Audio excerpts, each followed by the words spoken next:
Il arrive un moment dans la vie où l'on prend conscience d'un changement perturbant. Celui qui posait sur vous un regard rempli de douceur évite désormais vos yeux.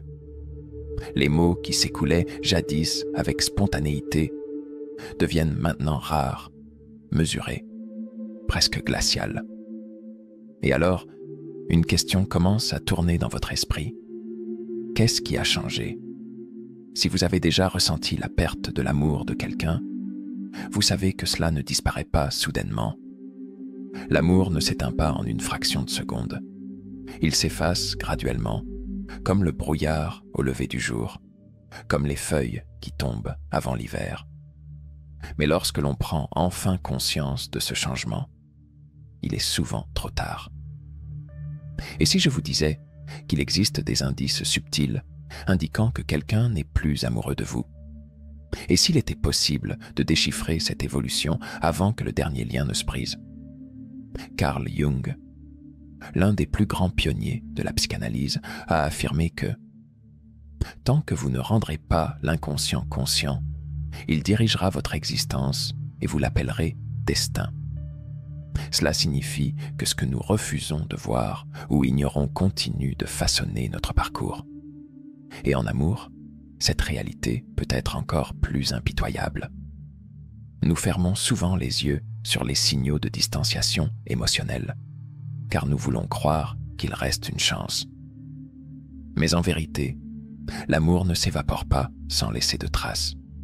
Il se retire, il se transforme, il devient autre chose. Et quand cela arrive, la personne commence par adopter 3 attitudes distinctes.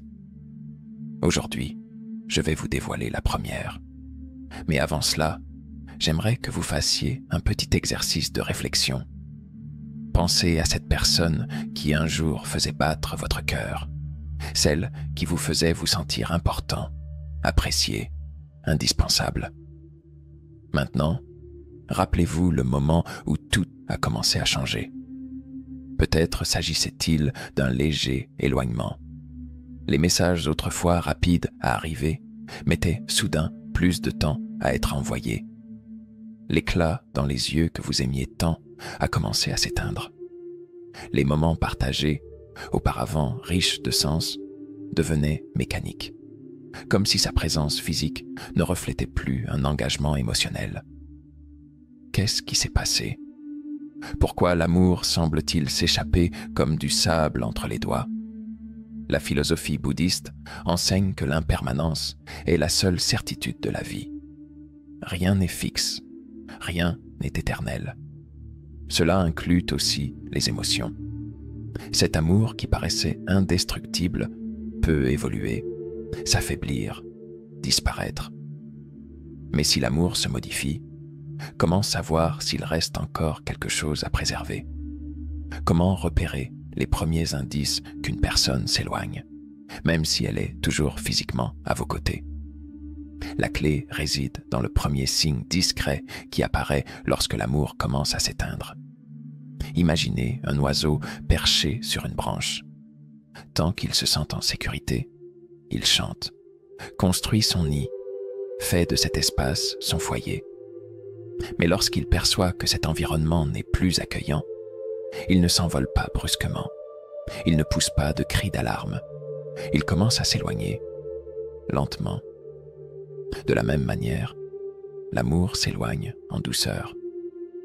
La personne est peut-être encore à vos côtés physiquement, mais émotionnellement, elle a déjà commencé à partir.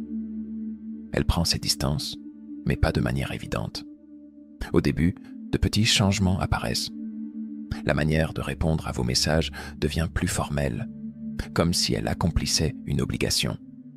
Les dialogues, autrefois animés, deviennent brefs, flous, marqués par des silences pesants. Et même lorsqu'elle est présente, son absence se fait sentir. C'est à ce moment-là que l'esprit est tourmenté. Est-ce que j'imagine des choses? Est-ce une simple phase? Mais ce doute est dangereux, car plus on néglige les signes, plus le fossé entre les deux s'élargit. Carl Jung a développé le concept de l'ombre, cette facette de nous-mêmes que nous refoulons, mais qui influence toujours nos actions. Souvent, l'amour s'éteint à cause d'une ombre qui prend de l'ampleur entre deux personnes. Ressentiment caché, blessures non exprimées, attentes déçues. Et quand on évite d'en parler, la distance émotionnelle s'installe. L'amour ne disparaît pas d'un seul coup. Il s'éteint en silence. Alors surgit une question cruciale. Que faire quand on remarque cet éloignement? C'est la partie la plus douloureuse. Parce que lorsque nous sentons l'amour nous glisser entre les doigts, notre première réaction est de tenter de le retenir, de rappeler à l'autre tout ce qui a été partagé. Mais si je vous disais que c'est la pire erreur que vous puissiez commettre? L'amour ne peut être contraint de rester.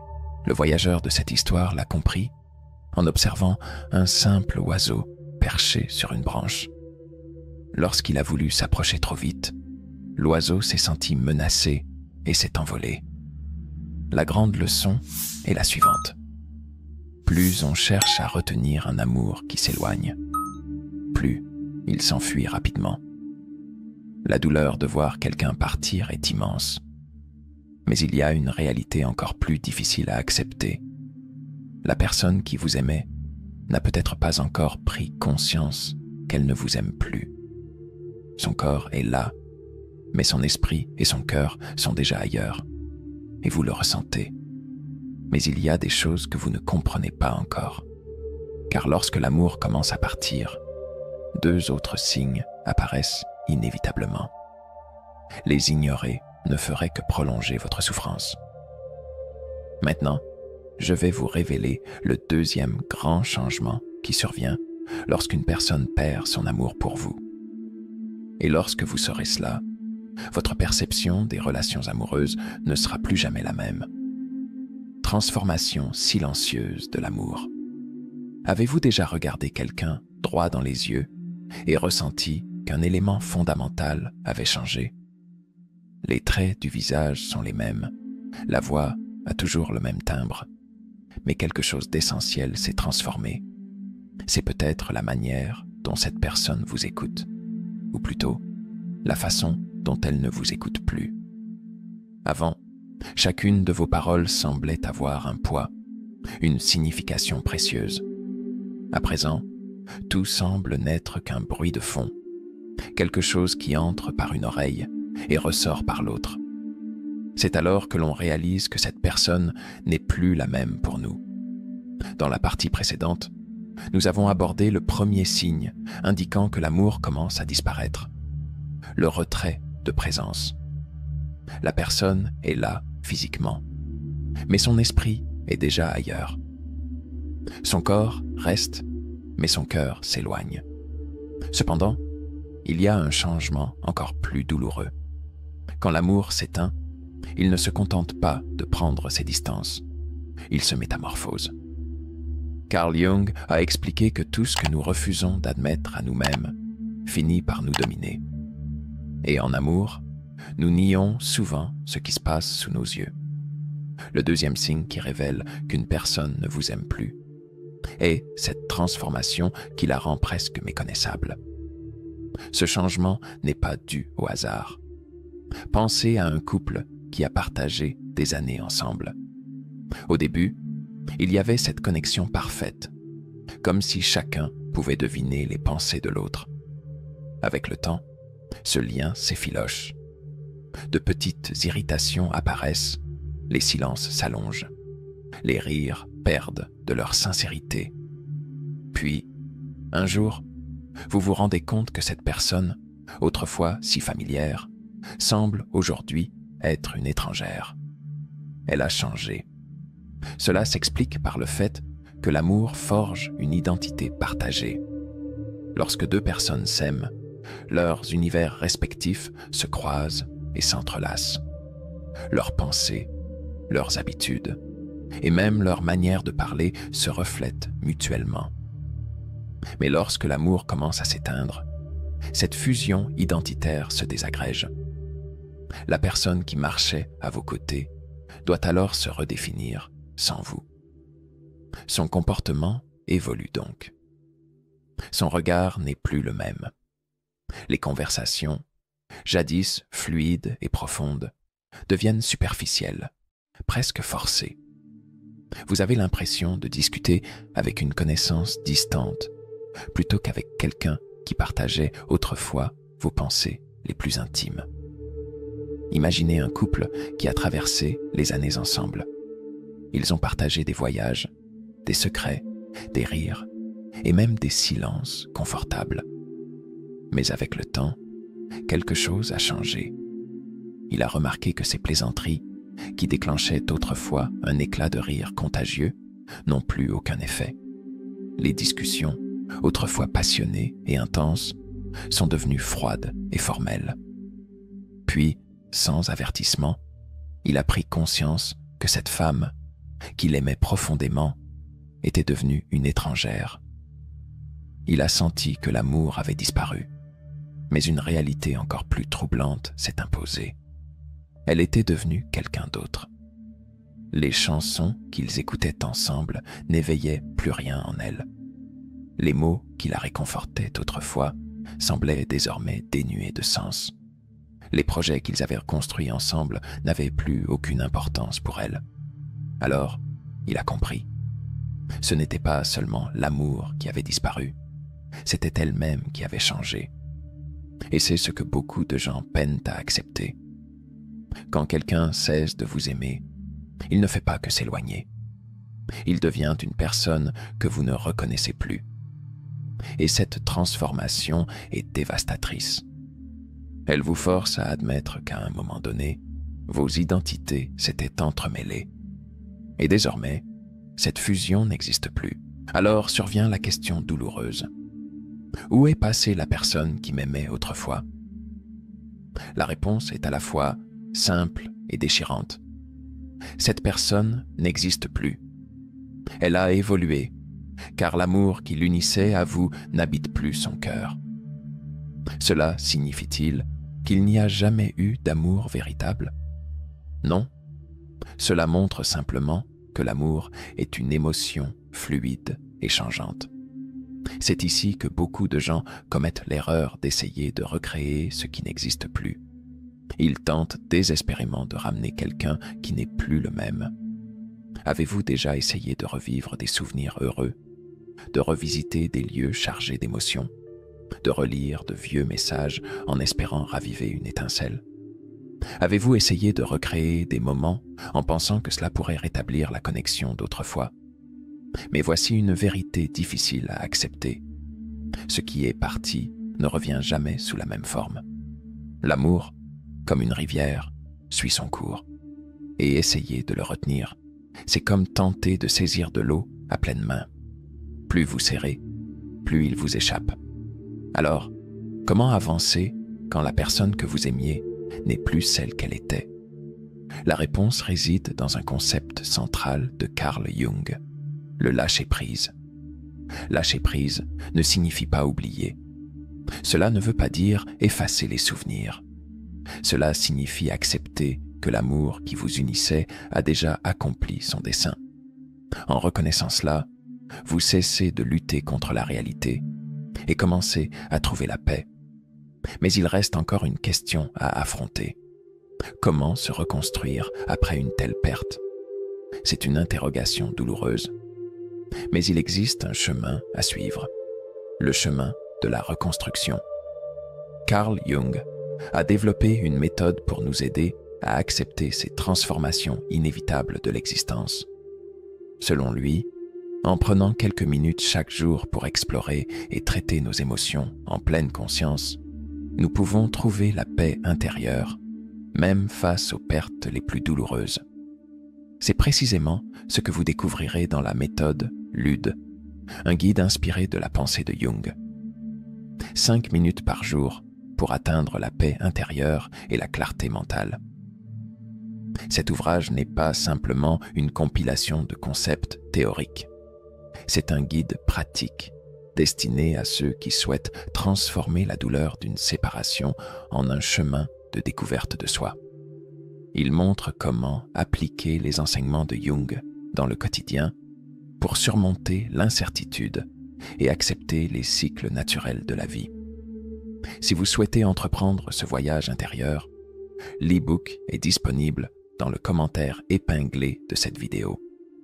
Maintenant, parlons du troisième et dernier signe révélant qu'une personne a cessé de vous aimer. Et c'est sans doute le plus difficile à accepter. Quand l'amour prend fin, il ne s'en va jamais d'un seul coup. Il ne frappe pas à la porte pour dire adieu. Il ne laisse pas de lettre explicative. L'amour se fragmente en petits silences, en gestes discrets qui, accumulés, forment un gouffre impossible à ignorer. Nous avons déjà exploré les 2 premiers signes de cette évolution émotionnelle. 1. Le retrait de présence. La personne est là physiquement, mais émotionnellement, elle est absente. 2. La transformation de l'identité. La personne change, comme si elle devenait une étrangère. Mais il existe un 3e signe, le plus douloureux de tous, parce qu'il ne se contente pas de révéler que l'amour est mort. Il annonce qu'il n'y a pas de retour en arrière possible. Avez-vous déjà ressenti que quelqu'un qui vous aimait autrefois semble maintenant mal à l'aise en votre présence? Avez-vous déjà remarqué que, même avant de parler, cette personne paraît sur la défensive, comme si elle anticipait un conflit? Le 3e signe qu'une personne ne vous aime plus est l'apparition de l'impatience, de l'irritation et finalement du mépris. Cela peut être dur à accepter, mais lorsque l'amour s'éteint, la tolérance disparaît également. Ce qui autrefois était perçu comme charmant devient désormais agaçant. Votre rire, vos habitudes, votre façon de parler, tout ce qui avait autrefois conquis cette personne devient maintenant une source d'agacement. L'espace qui paraissait partagé devient soudainement étouffant. Et le pire, c'est que ce changement n'obéit à aucune logique. Il ne suit pas de schéma précis. Pourtant, vous le ressentez, parce que cette impatience s'exprime dans des détails minuscules, dans des réponses brèves et sèches, dans un regard qui s'éteint à chaque mot que vous prononcez, dans un soupir de lassitude avant même que vous n'ayez terminé votre phrase. C'est alors que vous vous demandez « Qu'ai-je fait de mal ?» Mais la vérité est que ce changement ne concerne pas ce que vous avez fait. Il concerne ce que l'autre ne ressent plus. Avez-vous déjà vécu une expérience semblable? Si c'est le cas, partagez votre histoire dans les commentaires. Votre témoignage pourrait aider quelqu'un à reconnaître ces signes dans sa propre vie.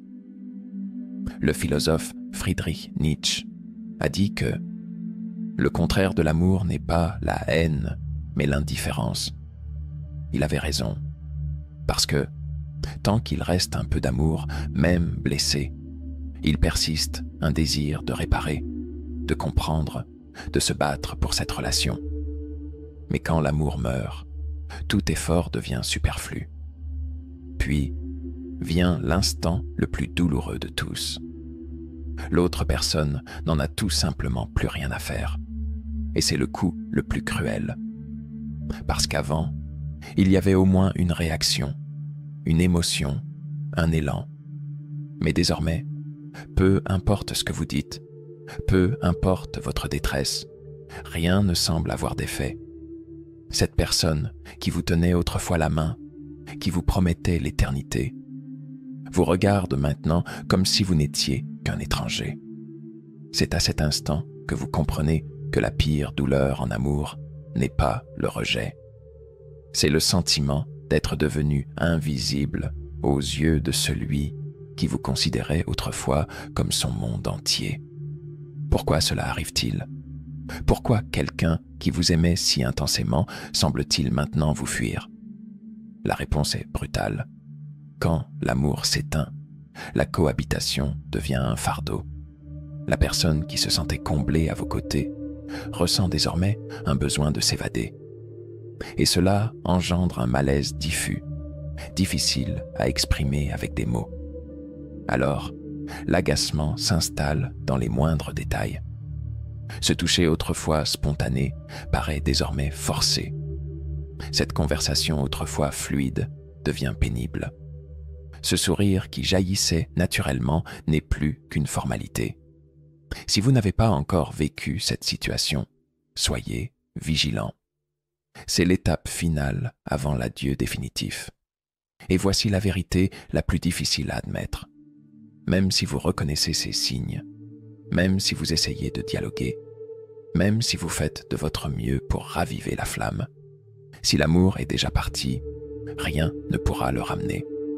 C'est une réalité douloureuse à accepter, parce que nous avons grandi en croyant que l'amour peut tout surmonter. Mais ce que personne ne nous apprend, c'est que certains adieux sont inévitables. Certaines histoires d'amour ne sont pas destinées à durer. Alors, posez-vous cette question. Voulez-vous vraiment vous battre pour un amour qui doit être contraint? C'est là que se trouve la décision la plus difficile. Parce qu'en reconnaissant ces signes, il faut faire face à la vérité et choisir d'avancer. Accepter l'inévitable et lâcher prise. Alors, je vais vous demander de faire quelque chose maintenant. Prenez une grande respiration. Fermez les yeux un instant. Et demandez-vous honnêtement, cette personne m'aime-t-elle encore? Ou bien, est-ce que je m'accroche à une illusion, à une version de cet amour qui n'existe plus? Si la réponse vous vient rapidement, si au fond de vous, vous connaissez déjà la vérité, alors votre lutte ne consiste peut-être pas à sauver cet amour. Peut-être que votre plus grand défi est d'accepter qu'il est déjà mort. Nous allons explorer ensemble comment faire face à cette perte, comment lâcher prise sans souffrance inutile, et comment retrouver la paix après la fin d'une histoire d'amour. Dire au revoir à quelqu'un qu'on aime ne se fait jamais en un instant. C'est un processus qui se déroule en silence, à travers de petits gestes, des regards fuyants, des messages sans réponse. L'amour s'en va discrètement, mais laisse un écho puissant qui résonne longtemps en nous. Et lorsque l'on finit par accepter que quelqu'un nous a quittés émotionnellement, une question lancinante surgit. Et maintenant, que dois-je faire de ce vide? La plupart des gens réagissent de la pire manière possible. Ils s'accrochent à ce qui n'est plus. Ils essaient de raviver ce qui est déjà mort. Ils insistent. Ils cherchent des explications. Ils tentent de remonter le temps. Mais personne ne nous apprend que certaines souffrances n'ont pas besoin de réponse. Elles ont simplement besoin d'être ressenties, comprises, puis, en temps voulu, libérées. Et aujourd'hui, je veux vous montrer comment lâcher prise d'un amour qui n'existe plus, sans vous perdre vous-même dans le processus. Car il y a une réalité dont personne ne parle lorsqu'il s'agit de la fin d'un amour. Cette épreuve peut vous détruire ou vous transformer. Et le choix vous appartient. Vous êtes-vous déjà demandé pourquoi il est si difficile d'accepter la fin d'une relation? La réponse se trouve dans les mécanismes du cerveau humain. Des recherches menées à l'université de Columbia ont révélé que le cerveau réagit à la fin d'une relation amoureuse de la même manière qu'il réagit à un sevrage de drogue. Essayez de recréer ce qui était. Parce que ce qui était n'est plus, et ce qui est à venir sera différent. Alors, comment trouver du sens dans cette douleur?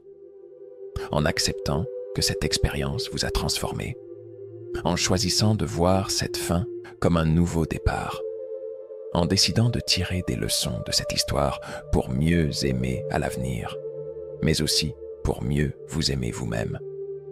L'art de lâcher prise. Lâcher prise ne signifie pas oublier. Cela ne veut pas dire effacer les souvenirs ou nier ce que vous avez ressenti. Cela signifie accepter que cet amour a fait son temps et qu'il a accompli son objectif.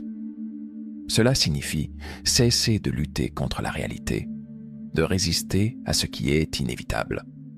Lâcher prise, c'est faire confiance au processus de la vie. C'est croire que chaque fin est le début de quelque chose de nouveau. C'est comprendre que tout ce qui arrive a une raison d'être, même si cette raison n'est pas immédiatement évidente. Lâcher prise demande du courage, car cela implique d'accepter l'incertitude. Cela signifie avancer sans savoir exactement où vous allez, mais avec la certitude que vous trouverez votre chemin. Cela implique de libérer l'autre pour vous libérer vous-même. Parce que tant que vous vous accrochez à ce qui était, vous ne pourrez jamais accueillir ce qui pourrait être. Mais comment lâcher prise concrètement? Voici quelques étapes pour vous aider. 1. Acceptez vos émotions. Ne fuyez pas votre douleur. Ne la réprimez pas. Ressentez-la pleinement. Permettez-vous de pleurer, de ressentir de la colère, du chagrin, de la nostalgie. Ce n'est qu'en acceptant vos émotions que vous pourrez les surmonter. 2. Écrire pour se libérer. La rédaction est un outil puissant pour exprimer ce que vous ressentez. Écrivez une lettre à cette personne, même si vous ne comptez pas l'envoyer. Dites tout ce que vous avez sur le cœur. Vos regrets, vos peurs, vos espoirs, vos adieux. Mettez des mots sur votre douleur. Libérez-la sur le papier. 3. Créez un rituel de séparation. Les rituels ont un pouvoir symbolique. Ils marquent un passage, une transition. Créez votre propre rituel pour dire au revoir à cet amour. Cela peut être aussi simple que de brûler cette lettre que vous avez écrite, en regardant la fumée s'élever et en imaginant votre douleur s'en aller avec elle. Ou cela peut être un acte symbolique, comme ranger les souvenirs, les photos, les messages dans une boîte et la sceller, en vous promettant de ne plus l'ouvrir. Le but est de créer un geste concret qui marque la fin de ce chapitre. 4. S'entourer de soutien positif. N'essayez pas de traverser cela seul. Parlez-en à vos amis de confiance, à votre famille ou même à un thérapeute. Le soutien émotionnel est essentiel pour vous aider à surmonter cette période difficile. Mais choisissez soigneusement à qui vous confiez vos sentiments. Évitez les personnes négatives ou celles qui minimisent votre douleur. Entourez-vous de ceux qui vous écoutent sans jugement et qui vous encouragent à avancer. 5. Redécouvrir la vie en dehors de cette relation. L'un des défis les plus grands après une rupture est de réapprendre à vivre sans cette personne. Rappelez-vous que vous existiez avant de rencontrer cette personne et vous continuerez d'exister après elle. Réinvestissez votre temps et votre énergie dans des activités qui vous passionnent. Reconnectez-vous avec vos amis. Explorez de nouveaux centres d'intérêt. C'est en remplissant votre vie de nouvelles expériences que vous commencerez à guérir. L'avenir après l'amour. Un jour, vous vous réveillerez et vous réaliserez que la douleur a diminué. Ce souvenir qui vous hantait ne sera plus qu'une pensée passagère. Ce nom qui vous serrait le cœur deviendra juste un mot parmi tant d'autres. Vous aurez appris à vivre sans cette personne. Vous aurez retrouvé votre force intérieure. Et vous commencerez à envisager l'avenir avec espoir. Parce que même après la plus grande douleur, la vie continue. Et si vous acceptez de lâcher prise, si vous choisissez de vous reconstruire, vous découvrirez que l'avenir peut être encore plus beau que le passé. Parce qu'en perdant cet amour, vous avez trouvé quelque chose d'encore plus précieux, vous-même. Et c'est là la plus grande leçon que cet amour avait à vous offrir.